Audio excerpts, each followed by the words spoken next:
My guest today is a New York Times best-selling author, former FBI hostage negotiator, and one of my mentors by proxy. You don't even know that. The one and the only Chris Voss is in the building, ladies and gentlemen. Let's go! Chris, thank you so much for coming. Yeah, I'm happy to be here. Pleasure's mine. I'm really happy to be here. Well, listen, I was so excited that we were going to have the opportunity to talk because I got your book and read it in 2019, Never Split the Difference. Right. And that book literally changed my life. I know people think everything's life-changing and the most epic thing. We use these hyperboles a lot and use a lot of words out of context. But your word that you gave, tactical empathy, and the writing of this book, Never Split the Difference, was a huge catalyst for me.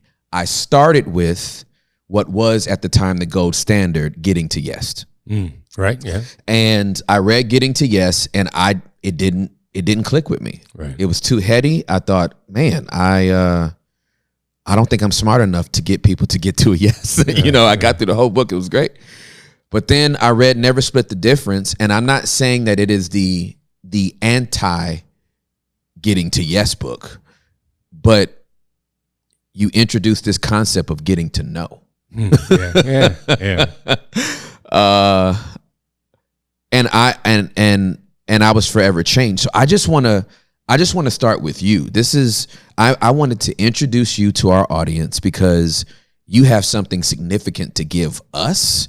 I know that many of you will and should go out and get the book, but to hear from you personally is always beautiful, and the origin story is always dynamic. And so could you just give us the backstory on you? Well, let's see. Originally, small-town Midwestern guy. Son of Richard and Joyce Voss, Mount Pleasant, Iowa, town of 7,000 people. Wow. Grew up in an entrepreneurial environment, sort of a can-do environment. My dad is an entrepreneur, sole proprietorship of a very blue-collar company, delivered gas and fuel oil, kind of the middleman Shell Oil company to the end users. But his attitude was, in reference to his kids, I'm paying for your room and board. You're gonna work. Yep. So and very figure it out attitude. I get a list of stuff to do.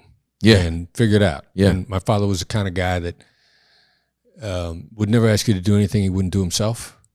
And there wasn't anything beneath him. If it needed to get done, it needed to get done. Didn't matter what it was. So grew up with that attitude. Sent my son out there a lot as he was growing up. My son Brandon has the same can-do attitude. Get it done, work hard. So then wanted to be a cop. Became a cop in Kansas City. I'd seen a movie when I was a teenager called The Super Cops. And two New York City police officers that were wildly innovative, and the community loved them. And I also didn't realize at the time, as mavericks, they really didn't pay any attention to what their bosses told them to do. And I realized that in hindsight now that appealed to me. When I was with the FBI, looking back on it, I would describe myself as a loose cannon that always hit the target. Wow. And so I had bosses that were, if they were comfortable with not knowing 1,000% what I was up to at all times, but they would never be surprised badly. Me and my colleagues, we made cases. We thought of ourselves as entrepreneurs. We went out and we made cases. We made great cases. And when my son also is very much like me. Very much like you. Yeah, huge. Down to the voice, man. I mean, it's almost like, how did this dude get your vocal cords? Yeah. The cadence of his speech, everything. Yeah. It's kind of funny. And, a couple of years ago, I'm like, because he's running the company, runs the Black Swan Group. Black Swan Group wouldn't be what it is without him having built it, helped build it up, built it. Yeah. But one day, a couple of years ago, I'm thinking, like, this dude's not telling me what he's doing. I don't know what the hell's going on. Why am I being kept in the dark? And then I realized that he was exactly like me. So I sent my old boss, Gary Nessner, a text saying, my son is exactly like me. I owe you an apology. Yep. You know, he texts back, well, you always made me proud. So, but anyway, cop, my father had higher aspirations for me, as fathers do. When he realized I wasn't going to leave law enforcement, he encouraged me to go federal. Didn't know one federal agency from another the FBI was hiring. He originally got me interested in the Secret Service.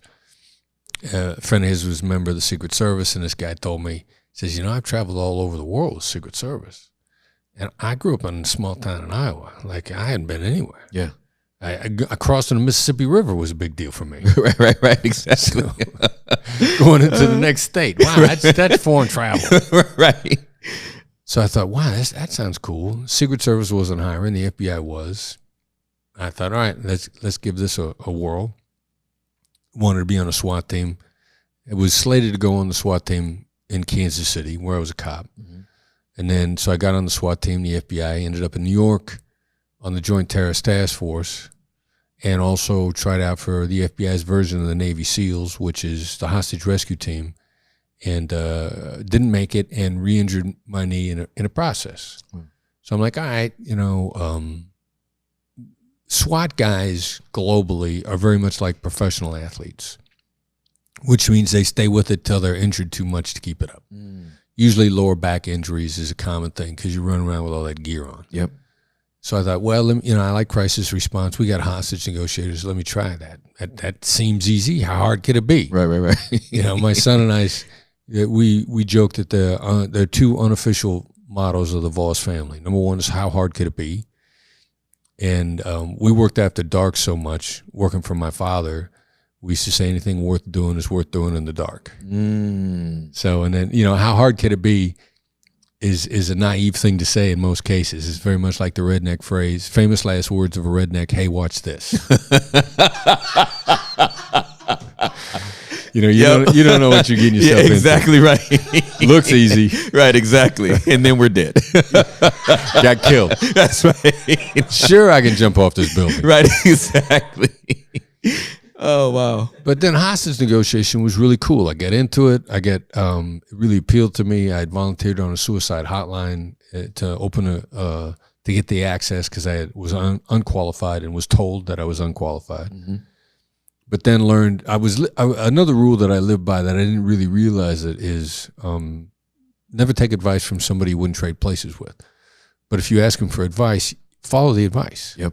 And then consequently, if you follow the advice, the crazy thing is, and this is better than mentors. Yep. Like somebody comes up to me and says, would you be my mentor? Openly. Yep. The answer is no. Yep. But you're talking about, you know, unofficially being your mentor. Yes, sir. Because you were implementing. Yes, sir. I mean, you learned and you started to implement. That's right. And that's what you're really looking for from somebody. So I asked for advice on how to get in the FBI. The advice that I was given made no sense to me. But I asked, and so I did it. Yeah. And I got in. Yeah. And then I wanted to be a hostage negotiator. I'd asked for advice on how to get on the hostage negotiation team. I'm like, it doesn't make sense to me, but I'll do it. Yeah. And some of the biggest breaks in my life have come from me asking the right person and then actually doing what they said. Even though it didn't seem like it matched what it is you were trying to get to. Right, exactly. It doesn't make, I don't understand. And like when I was building up the Black Swan group in the early days, I'm teaching at Georgetown in the business school, and they got me on a schedule where they've taken me off and they've doubled me down. I like to teach one class and a quarter, which kept me employed year round. And one year they come back to me and we're going to double you up in the second half of the year. We're not going to give you anything in the first half of the year. I'm like, now I got an empty calendar. Right. So I was talking to a guy at a business club, and he said, look, you want to develop your business, come out here every morning, just go to breakfast. There's a breakfast thing here. Come out every morning. People get used to seeing you. Be leery of the people that approach you right away. But come out here steadily, and the people that matter are going to notice you. They're going to approach you. And I remember thinking, like, what good is it going to do me to show up for breakfast every morning, just sit there and eat breakfast? And what happened was this guy happened to be a very influential member of the business club. And when he saw that I followed his advice, which meant I was coachable, he then started approaching me with opportunities.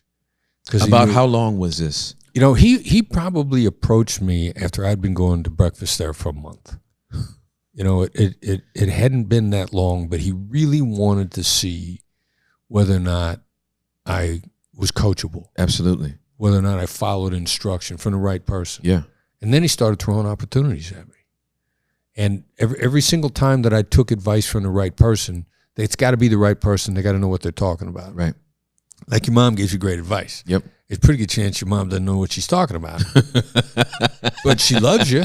Exactly right. You know, and a couple of people that I've spoken to, my mom thinks I should do this. And I'll say to them, look, your mom loves you.